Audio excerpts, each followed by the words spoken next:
Shoutout kay Cardo.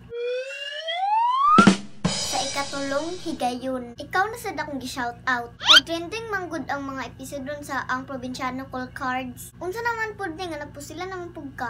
May taga usara, kaduha pa jud ba? Sus kani jud si Lito Balmoria. Wa jud pasaylo sa. Napay Major Albert De Vela sa Black Ops. Pertning isuga. Wa na gani kusog si Cardo Lalisay, gikulata pa. Nya unsa naman meron ang call cards? The end na ba? Or madar gyapon naghilot imong mga pinusilan dirang dapita. Pagklaro ba unsa man? Pulihan na ba og darna? Charot bitaw. Ang uban nagsigig bagulbol ug nagreklamo kay lagi pila na daw katuig ang probinsyano. Pero ang akong pamilya susday die hard gyapon kaayo. Sa puton usahay pero paabot gyapon sa next episode. Ingon ana man jud siguro na no, basta magsigil ag sunod. And sa uban na way panahon mo tan-aw or dili lang jud interesado, aw pasagdi na lang ninyo good. Kung ganahan pa maabot og 30 years sa probinsyano, wala man ka nakaapekto sa kinabuhi ninyo. Di maguloy. Ingon ana ka dedicated si Coco. Basta yung mga katrabaho nga mga bansay pud kaayo. Daghan kay mo reklamo wa day lami ang probinsyano. O ide ay tan-aw problema ba day na no?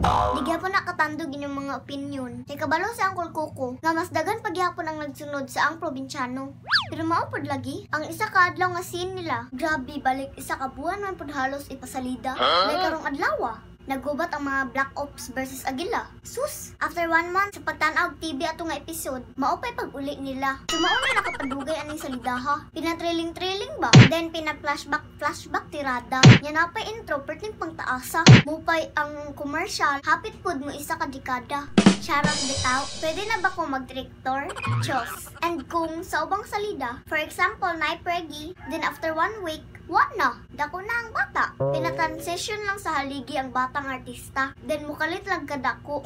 O diba? Alam na alam? Pwede na ba kumupuli ni Uncle Card sa pagka-direktor? Aw haha, Charis. Bitaw, back to the topic ba? Kabibo ba dyan ni Uncle Cards, uy? Na-immune naman sa bala? Kapila na gani ka na pusilan cool? Yung totoo, kaya pa? Ako ba naluoy ni Lolo Delphine perting hinilak. Hasta mga agila, nakalimot sila. Ngay mukbang naman ang Cardo ang mga bala. Charot. Anyways, grabe na jud ni kalala si Madam Lily ug si Pulito ba? Tungod na jud sa eleksyon, nagkasamot og grabe ang ilang mga kinaiya. Hoy mga ma'am sir, anong petsa na? Wala pa gyapon nag-eleksyon sa inyo ha? Hay nako, nagkalala na jud ni ang probinsyano. Kas kag artista, ambot og pila na ya kolekta. Pero sige lang uy. Ang importante, wa sila nagpangayo sa atua. Wala sila gasulisit para lang ang nasalidaha. Kung di ta magsig kasuko uy, wa bitaw tay na ambag nila. So di lang kayo nakutas uno. Mag-study hard lang sa ako diring dapita. Last month na lang rabaron sa among klase. Finally, moving up is waving na. Baka naman na imong hatag og gift dira. Mo grade 4 na jud yung Omega. Bilang Senstar na lang, pang cash out sa Shopee ug Lazada. Charot, atik ra bitaw ha? Dala tinuod ba na unsa?